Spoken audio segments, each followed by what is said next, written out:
چلو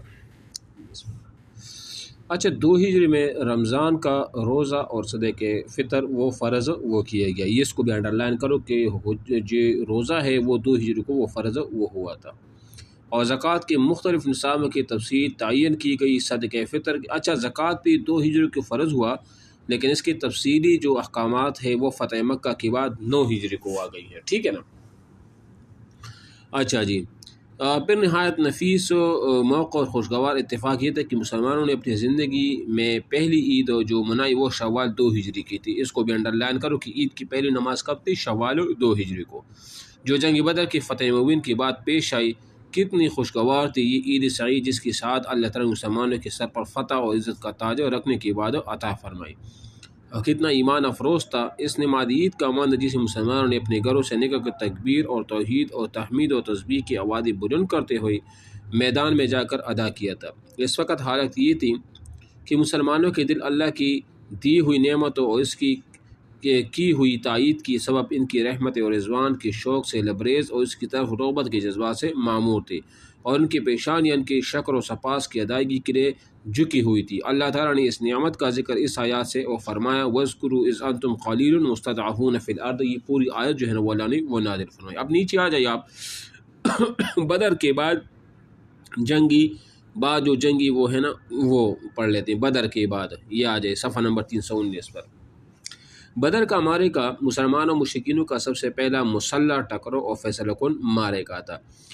جس میں مسلمانوں کو فتح مبین حاصل ہوئی اور سارے عرب نے اس کا مشاہدہ کیا۔ اس معرکے کے نتائج سے سب سے زیادہ وہی لوگ دل گرفتہ تھے جنہیں براہ راست سے نقصان عظیم برداشت کرنا پڑا تھا، یعنی مشرکین یا وہ لوگ جو مسلمانوں کے غلب اور سربلندی کو اپنی مذہبی اور اقتصادی وجود کے لیے خطرہ محسوس کرتے تھے، یعنی یہود۔ چنانچہ جب سے مسلمانوں نے بدر کا معرکہ سر کیا تھا، یہ دونوں گروہ مسلمانوں کے خلاف غم و غصہ اور رنج و الم سے جل بن رہے تھے، جیسے اللہ تعالیٰ کا ارشاد ہے لَتَجِدَنَّ أَشَدَّ النَّاسِ عَدَاوَةً لِلَّذِينَ آمَنُوا الْيَهُودُ وَالَّذِينَ أَشْرَكُوا۔ جب مسلمانوں کو بدر میں فتح جب مسلمانوں کو بدر میں فتح نصیب ہوا، اللہ نے دیا، تو جو یہودی تھے یا جو مشرکین تھے یہ کیا تھے، یہ اس فتح کو بہت یعنی کہ اسی سے وہ ان کو ایک جیلس ہو رہی تھی کہ یہ کیا ہوا کہ مسلمانوں نے اس طرح جو ہے نا وہ فتح وہ حاصل کر لی گئے۔ مدینے میں کچھ لوگ ان دونوں گروہوں کے ہمراز و مساس تھے، انہوں نے جب دیکھا کہ اپنا وقار برقرار رکھنے کے لیے اب کوئی سبیل باقی نہ رہ گئی تو بظاہر اسلام میں داخل ہو گئی۔ یہ عبداللہ ابن ابی اور ان کے رفقا کا گروہ تھا، یہ مسلمانوں کے خلاف یہود اور مشرکین سے کم غم و غصہ نہ، یعنی یہ وہ لوگ تھے نا جو ظاہر طور پر اپنے آپ کو تو مسلمان لیکن اصل مسلمان وہ نہیں تھے۔ ان کے سربراہ عبداللہ ابن ابی ابن سلول تھا، اس کو رئیس المنافقین آپ علیہ السلام نے لقب بھی دیا تھا۔ اچھا جی، ان کے علاوہ ایک چوتھا گروہ بھی تھا، یعنی وہ بدو جو مدینے کی گرد و پیش بود و باش رکھتے تھے، انہیں کفر اسلام سے کوئی دلچسپی نہ تھی، لیکن یہ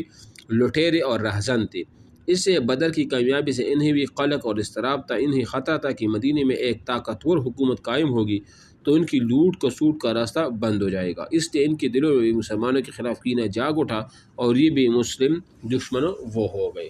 پڑھے آپ، میرا گلا درد کر رہا ہے، پڑھے کوئی آپ نے جی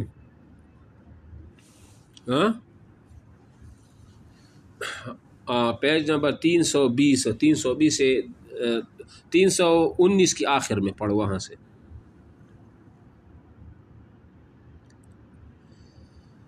ہاں جی